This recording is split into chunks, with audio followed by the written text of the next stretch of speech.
Hi hello welcome to our channel. ఈరోజు మనం ఒక ఫ్రెండ్షిప్ నుంచి ప్రేమ ఎలా మొదలైందో రియల్ స్టోరీ బేస్ చేసుకొని తెలుసుకుందామా. ఈ స్టోరీ నేమ్ వచ్చేసి ఫ్రెండ్షిప్లో పుట్టిన ప్రేమ. ఇంకా స్టోరీలోకి వెళ్దామా. కొన్ని ప్రేమ కథలు ఫస్ట్ లుక్తోనే మొదలవుతాయి, కొన్ని ప్రపోజల్తో. కానీ నిజమైన ప్రేమ కథలు మాత్రం ఫ్రెండ్షిప్లో మొదలవుతాయి. ఇది రవి అనుల స్టోరీ. రవి ఒక సైలెంట్ బాయ్, అను చాలా cheerful girl. College first day Ravi last బెంచ్లో కూర్చున్నాడు. అను ఫ్రంట్ బెంచ్లో కూర్చొని ఉంటుంది. కాలేజ్లో ఫస్ట్ డే వాళ్ళిద్దరూ ఏం మాట్లాడలేదు. అందరూ పరిచయాలు చేసుకుంటున్నా సైలెంట్గా జస్ట్ ఐ కాంటాక్ట్ ఇచ్చుకున్నారు అంతే. నెక్స్ట్ డే అను రవి దగ్గరకు వచ్చి నోట్స్ ఉంటే ఇవ్వవా అని అడిగింది. అక్కడ నుండి స్టార్ట్ అయ్యింది వాళ్ళ ఫ్రెండ్షిప్. డైలీ క్లాస్లో కలవడం, క్యాంటీన్లో కలిసి టీ తాగడం, బస్ స్టాప్లో జోక్స్ వేసుకోవడం. స్లోగా రవికి అను అలవాటైపోయింది. అనుకి కూడా రవి ప్రెజెన్స్ ఇంపార్టెంట్ అయ్యింది. కానీ ఇద్దరు కూడా లవ్ అనే అనుకోలేదు. బికాజ్ వాళ్ళకి తెలిసింది ఒక్కటే, మన ఫ్రెండ్స్ అని. ఒకసారి రవి బ్యాడ్ మూడ్లో ఉంటే అను రీజన్ అడిగి ఫోర్స్ చేసి నవ్వించింది.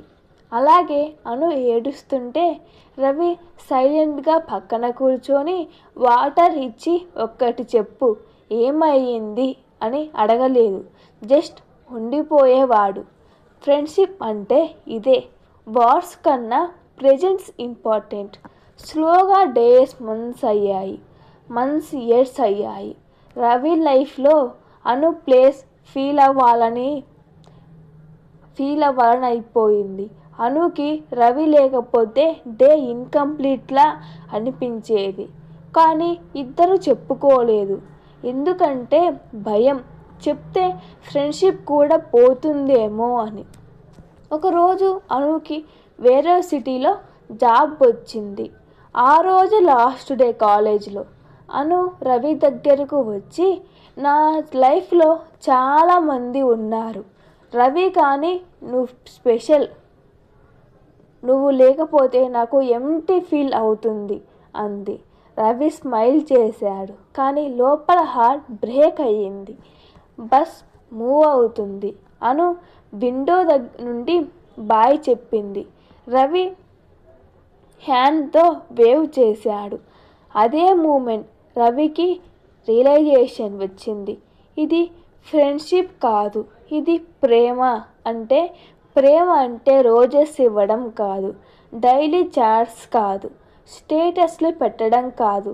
ప్రేమ అంటే ఫ్రెండ్లా మాట్లాడడం, మదర్లా కేర్ చేయడం, ఫాదర్లా ప్రొటెక్ట్ చేయడం, లైఫ్ పార్ట్నర్లా ఫ్యూచర్ ఆలోచించడం ఫ్రెండ్షిప్. ఫ్రెండ్షిప్లో పుట్టిన ప్రేమ ఈగో ఉండవు, ఓన్లీ రెస్పెక్ట్ ఉంటుంది. పొసెసివ్నెస్ ఉండదు, అండర్స్టాండింగ్ ఉంటుంది. అందుకే అంటారు true love start with friendship అని. సేమ్ టైం కలిసి ఉండరు, కానీ హార్ట్లో మాత్రం ఫర్ ఎవర్ ఉంటారు. ప్రేమ గెలవడం అంటే కలిసి ఉండడం కాదు, ఒకరినొకరు హ్యాపీనెస్ ఇవ్వడమే. అలాగే ఇద్దరు ఎవరి పనులు వాళ్ళు చేసుకుంటూ అలా గడుస్తుంటూ ఉండగా ఒకసారి కాలేజ్ సర్టిఫికేట్స్ కోసం అను రవికి కాల్ చేసింది. అప్పుడు ఇద్దరు కలిసి కాలేజ్కి వెళ్ళారు. సర్టిఫికేట్ తీసుకొని అనుని బస్ స్టాండ్లో ఆపడానికి వచ్చినప్పుడు వాళ్ళ ప్రేమ ఇంకా దాచలేకపోయారు. ఒకరినొకరు సడన్ వేలో చెప్పుకున్నారు. కానీ ఈ ప్రేమ అంటే దూరం అయినప్పుడు ఆ వాల్యూ తెలుస్తుందేమో, అందుకే వాళ్ళు చెప్పుకున్నారు. నిజంగా చాలామంది చేసే పని ఇదే. పక్కన ఉన్నప్పుడు సేపు చెప్పరు, కానీ వాళ్ళు దూరం అయ్యే సమయానికి ఏదో హార్ట్లో భయం, టెన్షన్ మొదలవుతుంది. అప్పుడే వాళ్ళ ప్రేమను బయటికి ఎక్స్ప్రెస్ చేస్తారు. అలా దూరం అయినా కూడా ఒకళ్ళ మీద ఒకళ్ళ నమ్మకంతో వాళ్ళ లవ్ని సక్సెస్ చేసుకున్నారు. లవ్ అంటే ఓన్లీ కలిసి ఉండడమే కాదు. Thank you for watching.